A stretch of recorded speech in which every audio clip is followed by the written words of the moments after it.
ദൈവനാമത്തിന് മഹത്വം ഉണ്ടാകട്ടെ.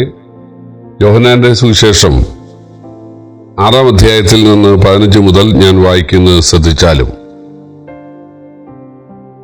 അവർ വന്ന് തന്നെ പിടിച്ച് രാജാവാക്കാൻ ഭാവിക്കുന്നുവെന്ന് യേശു അറിഞ്ഞിട്ട് പിന്നെയും തനിച്ച് മലയിലേക്ക് വാങ്ങിപ്പോയി. സന്ധ്യയായപ്പോൾ ശിഷ്യന്മാർ കടൽപ്പുറത്തേക്ക് ഇറങ്ങി പടക് കയറി കടലക്കരെ കപർന്നൂമിലേക്ക് യാത്രയായി. ഇരുട്ടായ ശേഷവും യേശു അവരുടെ അടുക്കൽ വന്നിരുന്നില്ല. കൊടുങ്കാറ്റ് അടിക്കയാൽ കടൽ കോപിച്ചു. അവർ 4-5 നാഴിക ദൂരത്തോളം വലിച്ച ശേഷം യേശു കടലിന്മേൽ നടന്നു പടകിനോട് സമീപിക്കുന്നത് കണ്ടു, പേടിച്ചു. അവൻ അവരോട് ഞാനാകുന്നു, പേടിക്കണ്ട എന്ന് പറഞ്ഞു. അവർ അവനെ പടകിൽ കയറ്റുവാൻ ഇച്ഛിച്ചു. ഉടനെ പടക് അവർ പോകുന്ന ദേശത്ത് എത്തിപ്പോയി. ഇതേ കാര്യം മത്തായിയുടെ സുവിശേഷം 14-ാം അധ്യായത്തിലും എഴുതിയിട്ടുണ്ട്. അവിടെ കുറെ കൂടെ വിശദമായിട്ട് എഴുതിയിട്ടുള്ളത് കൊണ്ട് ഞാനത് വായിക്കുന്നത് ശ്രദ്ധിച്ചാൽ 22 മുതൽ.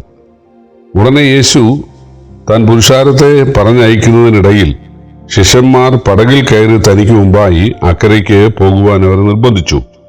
അവൻ പുരുഷാരത്തെ പറഞ്ഞയച്ചിട്ട് പ്രാർത്ഥിപ്പാൻ തനിയെ മലയിൽ കയറിപ്പോയി. വൈകുന്നേരമായപ്പോഴേക്കും ഏകനായി അവിടെ ഇരുന്നു. പടക് കരവിട്ട് പല നാഴിക ദൂരത്തായി. കാറ്റ് പ്രതികൂലമാകൊണ്ട് തിരകളാൽ വലഞ്ഞിരുന്നു. രാത്രിയിലെ 4-ാം യാമത്തിൽ അവൻ കടലിന്മേൽ നടന്നവരുടെ അടുക്കൽ വന്നു. അവൻ കടലിന്മേൽ നടക്കുന്നത് കണ്ടിട്ട് ശിഷ്യന്മാർ ഭ്രമിച്ചു. അതൊരു ഭൂതം എന്ന് പറഞ്ഞ് പേടിച്ച് നിലവിളിച്ചു. ഉടനെ യേശു അവരോട് ധൈര്യപ്പെടുവിൻ, ഞാനാകുന്നുവെന്ന് പറഞ്ഞു. അതിന് പത്രോസ്, കർത്താവേ, നീ ആകുന്നുവെങ്കിൽ ഞാൻ വെള്ളത്തിന്മേൽ നിന്റെ അടുക്കൽ വരേണ്ടതിന് കൽപ്പിക്കണം എന്ന് പറഞ്ഞു. വരിക എന്ന് അവൻ പറഞ്ഞു. പത്രോസ് പടകിൽ നിന്ന് ഇറങ്ങി യേശുവിന്റെ അടുക്കൽ ചെല്ലുവാൻ വെള്ളത്തിന്മേൽ നടന്നു. എന്നാൽ അവൻ കാറ്റ് കണ്ട് പേടിച്ച് മുങ്ങിത്തുടങ്ങുകയാൽ, കർത്താവേ, എന്നെ രക്ഷിക്കണമേ എന്ന് നിലവിളിച്ചു. യേശു ഉടനെ കൈ നീട്ടി അവനെ പിടിച്ചു. അല്പവിശ്വാസിയെ, നീ എന്തിന് സംശയിച്ചു എന്ന് പറഞ്ഞു. അവൻ പടകിൽ കയറിയപ്പോൾ കാറ്റ് അമർന്നു. പടകിലുള്ളവർ, നീ ദൈവപുത്രൻ, സത്യം എന്ന് പറഞ്ഞ് അവനെ നമസ്കരിച്ചു. നമ്മുടെ കർത്താവ് 5 അപ്പം കൊണ്ട് 5000-ത്തെ പോഷിപ്പിച്ചു കഴിഞ്ഞപ്പോൾ ഭക്ഷണം കഴിച്ച ആളുകൾക്ക് ഒരു താല്പര്യം, യേശു ആയിരിക്കണം നമ്മുടെ രാജാവ്. കാരണം യഹൂദന്മാർക്ക് ഒരു രാജാവ് ഉണ്ടാവും, നീതിയോടെ വാഴും, അന്ന് ക്ഷാമം ഉണ്ടായിരിക്കുകയില്ല, പ്രകൃതിക്ഷോഭങ്ങൾ ഉണ്ടായിരിക്കുകയില്ല, അന്ന് രോഗമുണ്ടായിരിക്കുകയില്ല എന്നൊക്കെ പഴയ നിയമത്തിൽ എഴുതിയിട്ടുണ്ട്. അങ്ങനെ അവർ മശിഹയെ കാത്തിരിക്കുകയായിരുന്നു. ആ സമയത്താണ് യേശുവിൻ്റെ പ്രവർത്തനങ്ങൾ. യേശു വെള്ളത്തെ വീഞ്ഞാക്കിയത് അവർ കണ്ടു. രോഗികൾക്ക് സൗഖ്യം നൽകിയത് അവർ കണ്ടു. ഇപ്പോഴിത് 5 അപ്പം കൊണ്ട് 5000-ത്തെ പോഷിപ്പിച്ചിരിക്കുന്നു. യേശുവിനെ പോലെ ഒരാളുണ്ടെങ്കിൽ ലോകത്തിലെ മുഴുവൻ ഭക്ഷ്യക്ഷാമം പരിഹരിക്കാൻ സാധിക്കും. ലോകത്തിലെ മുഴുവൻ പ്രകൃതി ക്ഷോഭങ്ങൾ നിർത്താൻ സാധിക്കും. രോഗങ്ങൾ നിർത്താനായിട്ട് സാധിക്കും. യുദ്ധങ്ങൾ നിർത്താനായിട്ട് സാധിക്കും. തീർച്ചയായിട്ടും ശലോമോൻ ഭരിച്ചതിനേക്കാൾ മെച്ചമായ സമാധാന സമ്പൂർണമായ ഒരു ദൈവരാജ്യം യേശു സ്ഥാപിക്കും എന്നവർ ഉറച്ചുകൊണ്ട്, യേശുവേ, നീ ഞങ്ങൾക്ക് രാജാവായിരിക്കണം എന്ന് പറഞ്ഞ് അടുത്തപ്പോൾ യേശു അവരോട് പറഞ്ഞു, ഒന്നും ഇപ്പോൾ വേണ്ട, നിങ്ങൾ അവനവൻ്റെ വീട്ടിലേക്ക് പോവുക, ശിഷ്യന്മാരക്കരെ കപർന്നൂമിലേക്ക് പോവുക എന്ന് പറഞ്ഞു. ശിഷ്യന്മാർ പടകിൽ കപർന്നൂമിലേക്ക് യാത്രയായി. അക്കരയ്ക്ക് മറുകരയ്ക്ക്. യേശു തനിയെ പ്രാർത്ഥിക്കാനായിട്ട് മലയിലേക്ക് പോയി. പക്ഷെ പ്രശ്നം, ഭയങ്കര കാറ്റും കോളും ഉണ്ടായി. ശിഷ്യന്മാര് ഈ പടകിൽ നല്ല പരിചയമുള്ള, കടലിൽ നല്ല പരിചയമുള്ളവരാണ്. അവർ ജനിച്ച് വീണത് കടലിലാണെന്ന് പറയാം. മീൻപിടുത്തക്കാരായിരുന്നല്ലോ. പക്ഷെ അവര് പഠിച്ച പണി 18 നോക്കിയിട്ട് അക്കരെ എത്താൻ കഴിയുന്നില്ല. വാസ്തവത്തിൽ അവര് പ്രാർത്ഥിക്കുകയായിരുന്നു വേണ്ടത്. യേശു 5 അപ്പം കൊണ്ട് 5000-ത്തെ പോഷിപ്പിച്ച സമയത്ത് അപ്പവും മീഞ്ഞും കയ്യിലെടുത്ത് പ്രാർത്ഥിക്കുകയാണ് ചെയ്തത്. അതവർ കണ്ടതാണ്.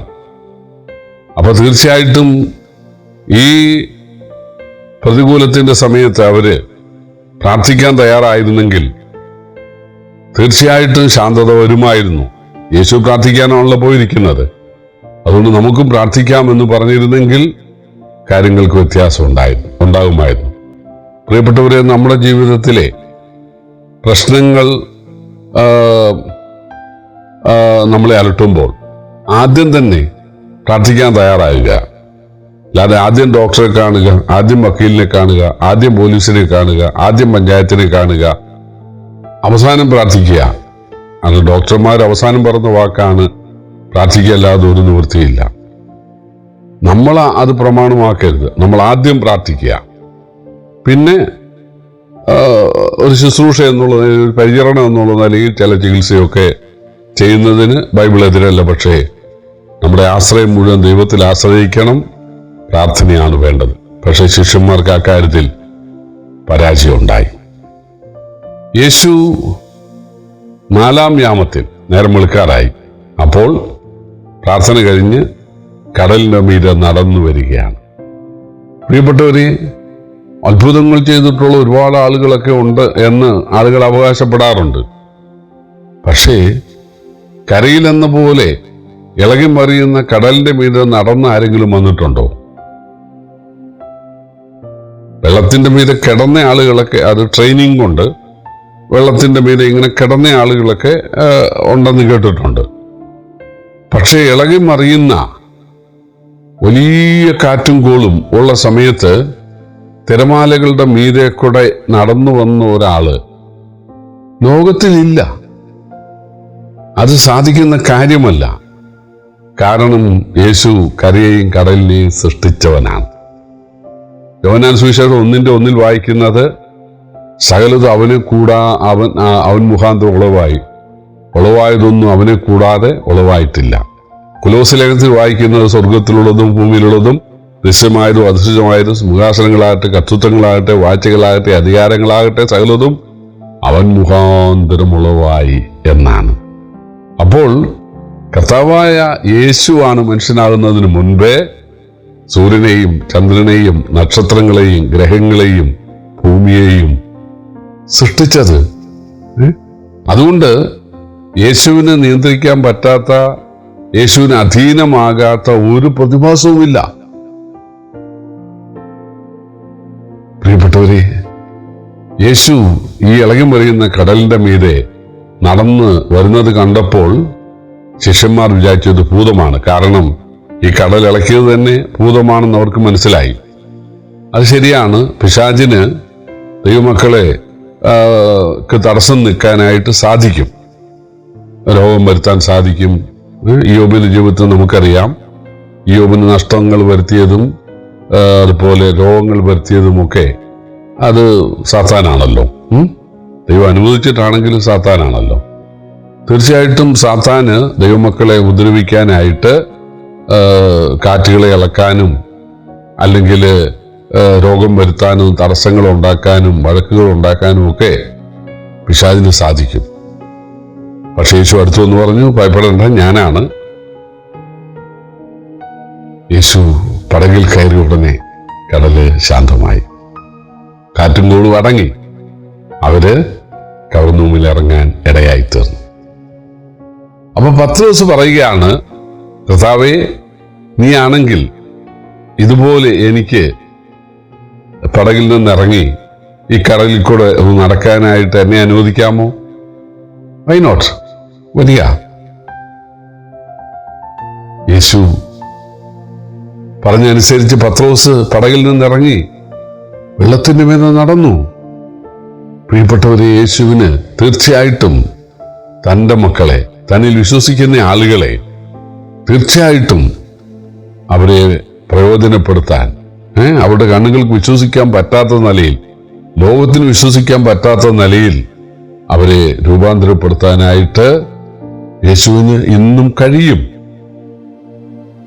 യേശു പത്രോസ് കാറ്റ് കണ്ട് എന്ന് പേടിച്ചപ്പോൾ കർത്താവ് കൈപിടിച്ച് അവനെ വീണ്ടും പടകിലാക്കി അവരക്കരെ കടക്കാനിടയായി. ഇവിടെ എന്താണ് നാം പഠിക്കുന്നത്? കാറ്റിന്റെ മേലും കടലിന്റെ മേലും അധികാരമുള്ള ഒരു കർത്താവ്. കാരണം യേശുവാണ് കാറ്റിനെയും കടലിനെയും കരയെയും ഒക്കെ സൃഷ്ടിച്ചത്. നമ്മളെ രക്ഷിക്കാൻ ഭൂമിയിൽ വന്ന കർത്താവിന് സകല പ്രകൃതിക്ഷോഭങ്ങളിൽ നിന്നും നമ്മളെ രക്ഷിക്കാനായിട്ട് കഴിയും എന്ന് യേശു തെളിയിച്ചിരിക്കുകയാണ്. യേശു നമുക്ക് ആത്മരക്ഷ മാത്രം, മരണശേഷമുള്ള ജീവിതം മാത്രം തരുന്നവനല്ല.